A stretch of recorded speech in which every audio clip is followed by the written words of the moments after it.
Good afternoon, class. At this point in the semester, we have discussed race. We have had a conversation on race. We've watched the video, and from that, we understand that race is simply a social construct.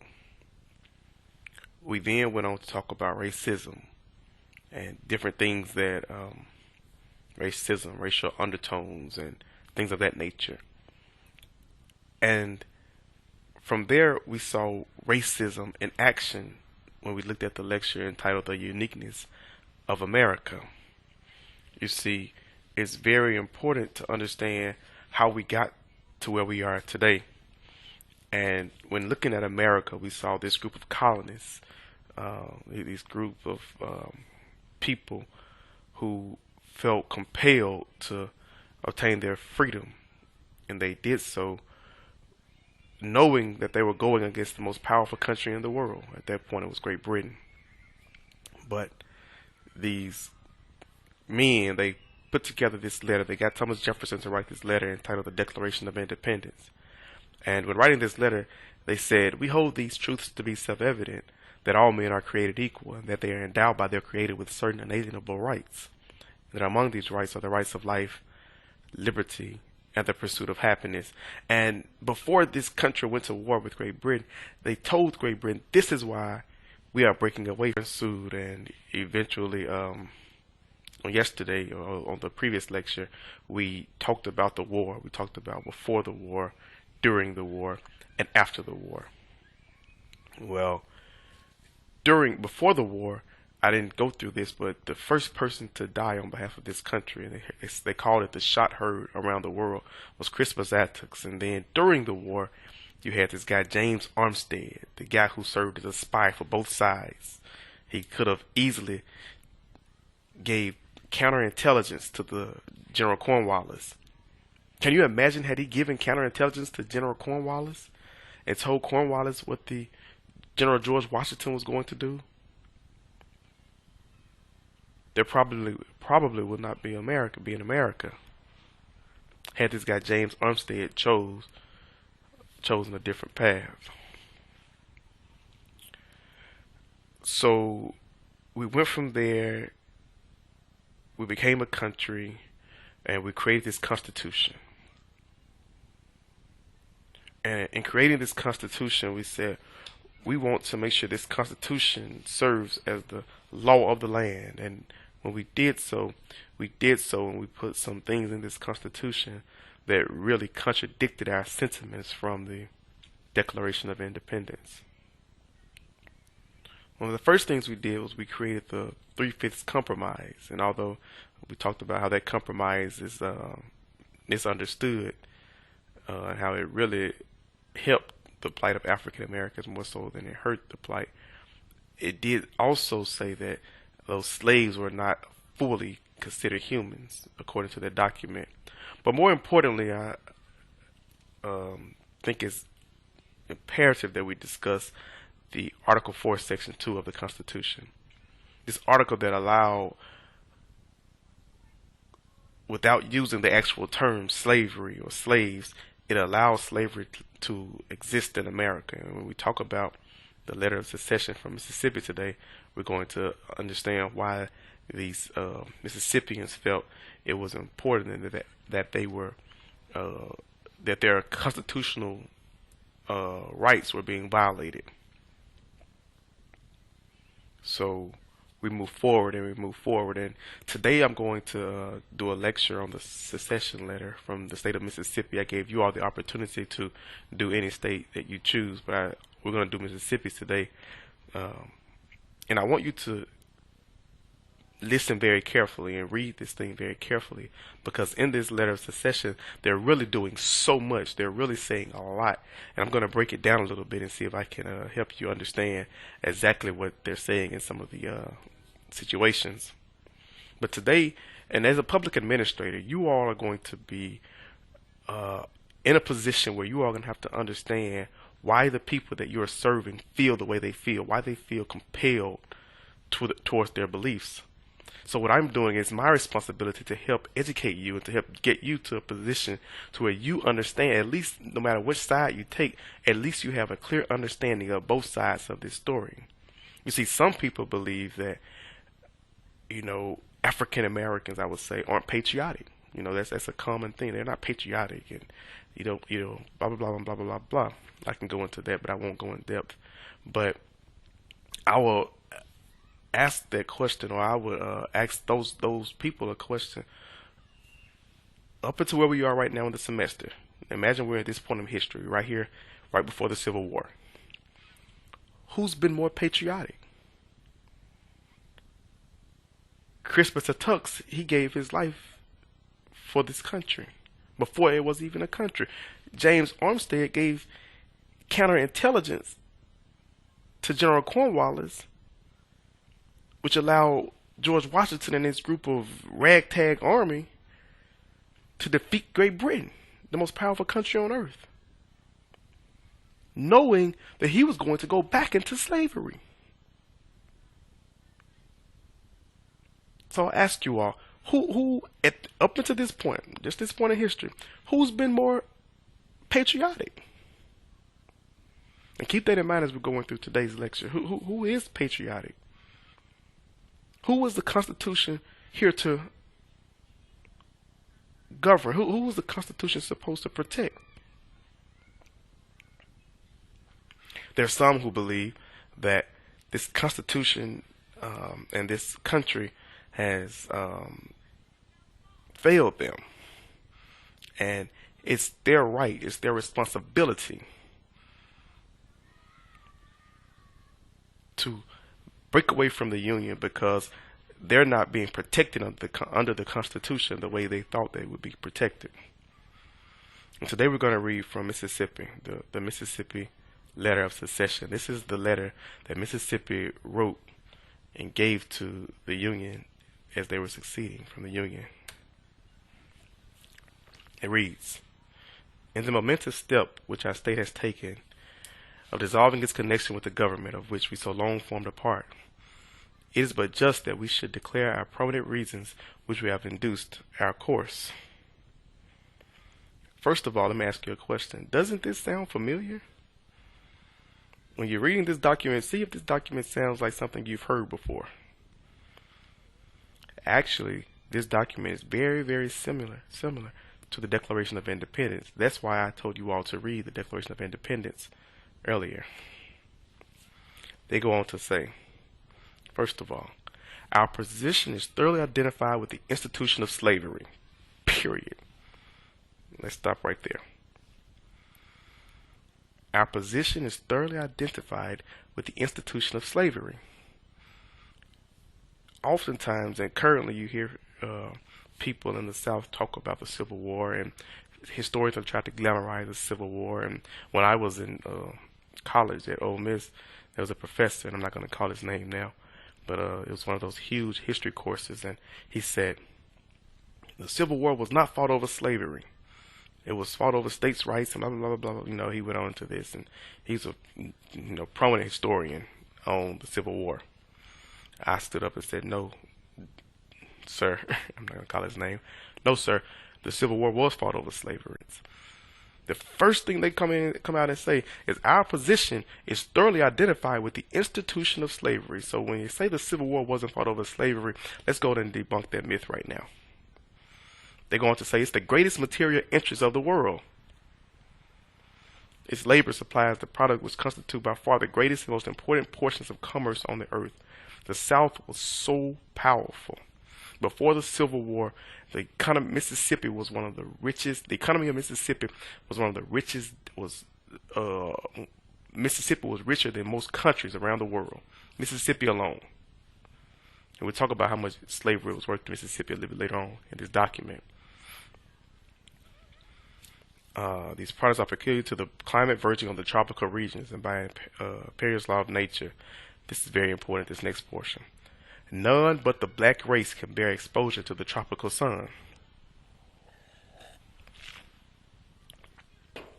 We talked about why they chose to go to Africa, why the African slaves were so important. We talked about the story of Ham and things of that nature. They said in this document, none but the black race can do this work, can handle that sun. The sun in the South is so powerful, it gets so hot in Mississippi in the summer.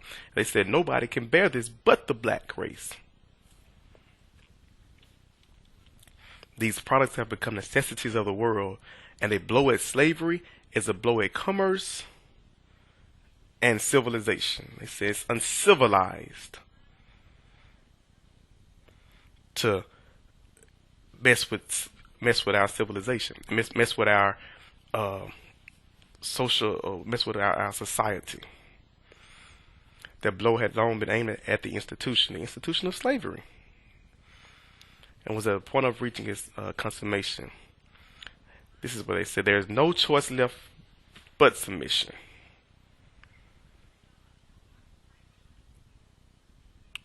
They're saying we have two options. And for us, we realize that it's the only option that we have at this point that is going to save our institution of slavery. It's going to save our civilization. It's going to save our commerce, is to dissolve from the Union. Break the Union up.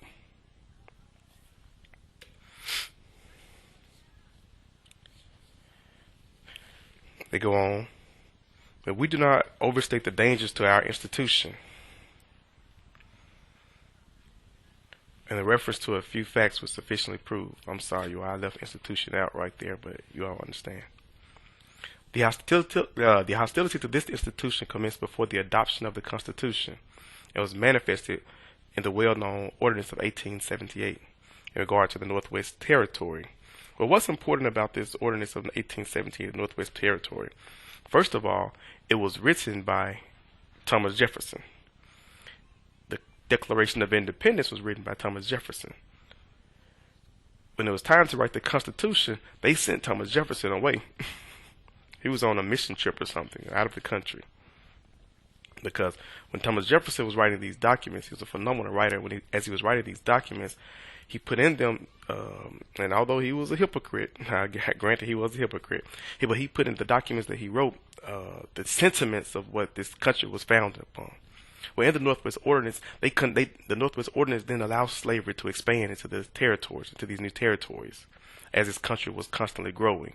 So what happened with the Northwest Territory, with the Missouri Compromise, with all these different documents that were coming in, the North and the non-slave owning states were becoming more powerful in Congress.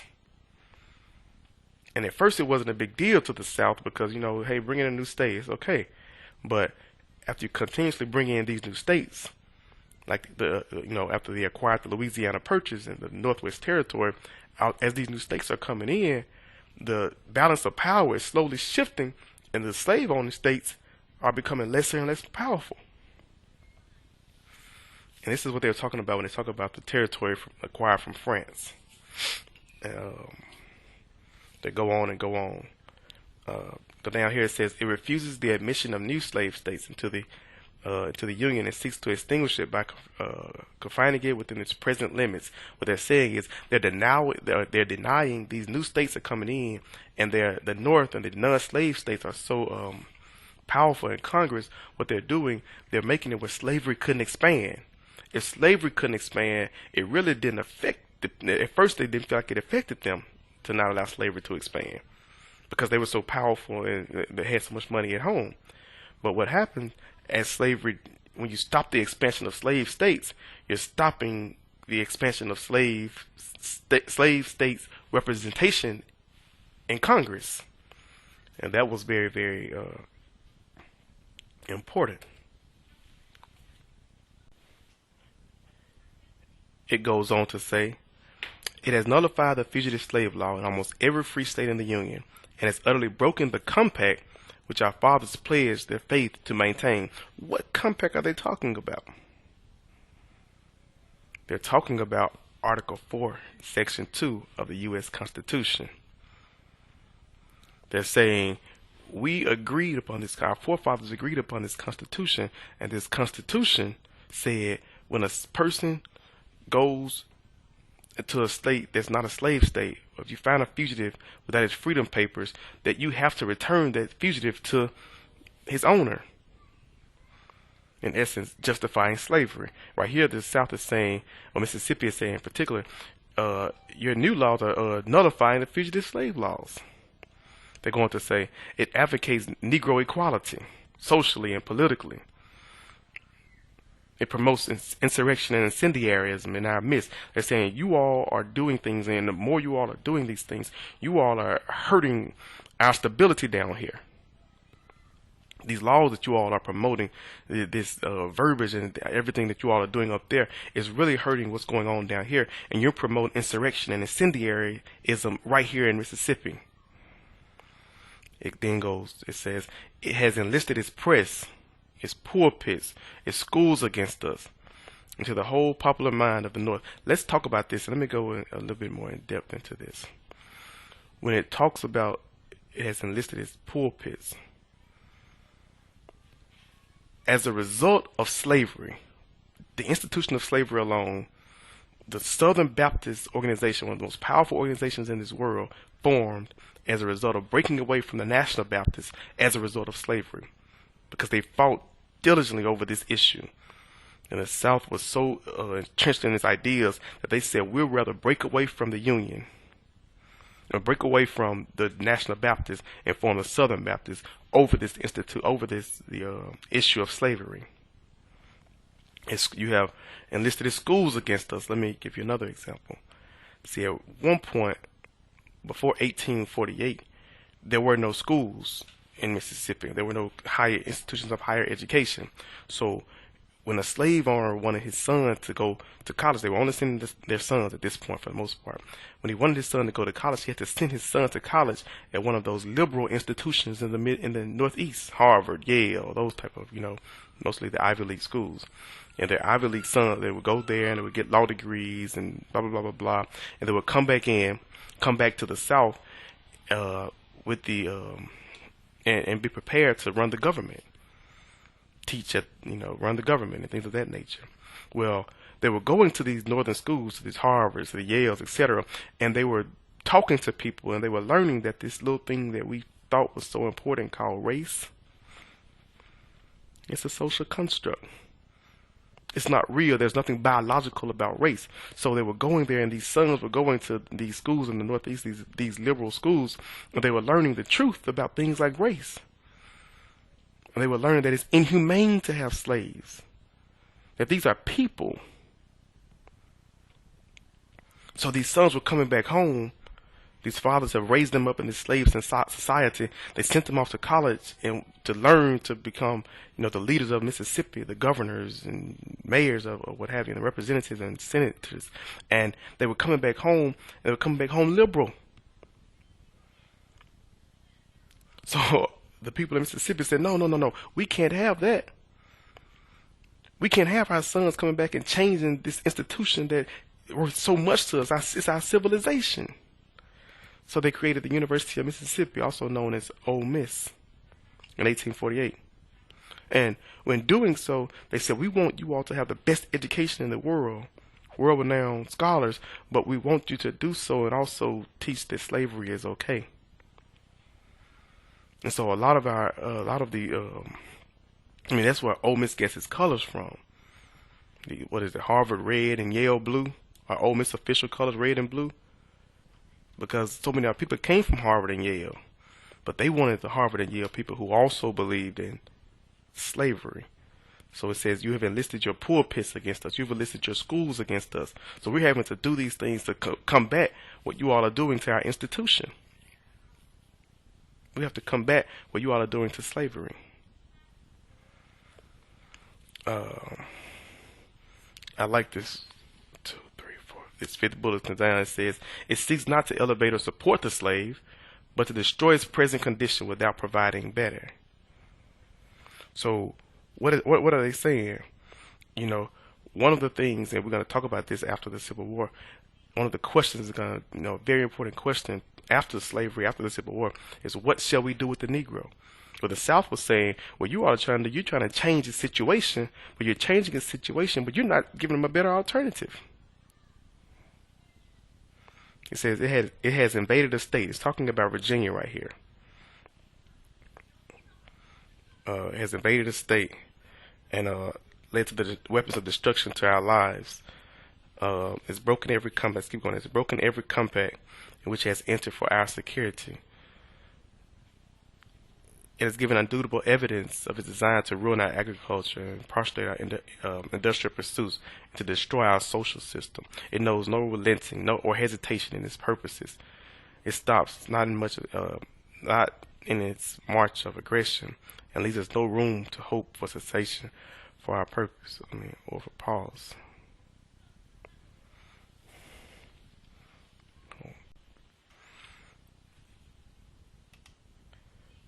It says, it has recently obtained control of the government by its prosecution of unhallowed schemes and destroyed the last expectation of living together in friendship and brotherhood. What it's saying is that as you were bringing in these new states into the Union, as you were signing the Louisiana Purchase and the Declaration, and the Northwest Ordinance and the Missouri Compromise, you all were scheming the whole time.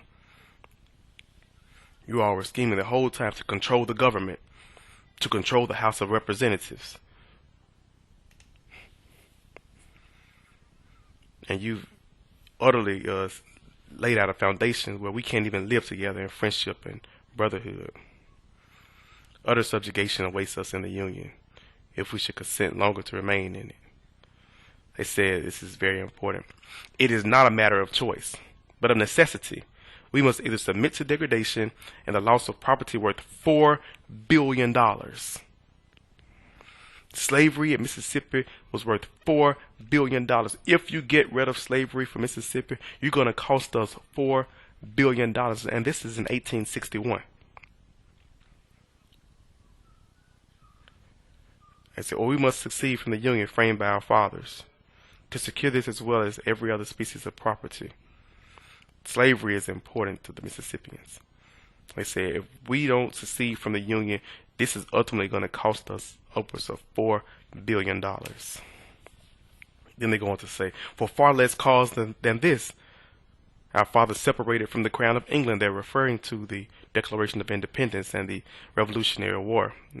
They say it wasn't even that big then. But if you all do this to us, our forefathers broke away from the Union for less cause. They broke away because of things like no taxation without representation. Now you're coming in and trying to change our civilization. You're trying to change our culture. You're costing us billions of dollars. And our forefathers broke away for far less cause than this. They say our decision is made.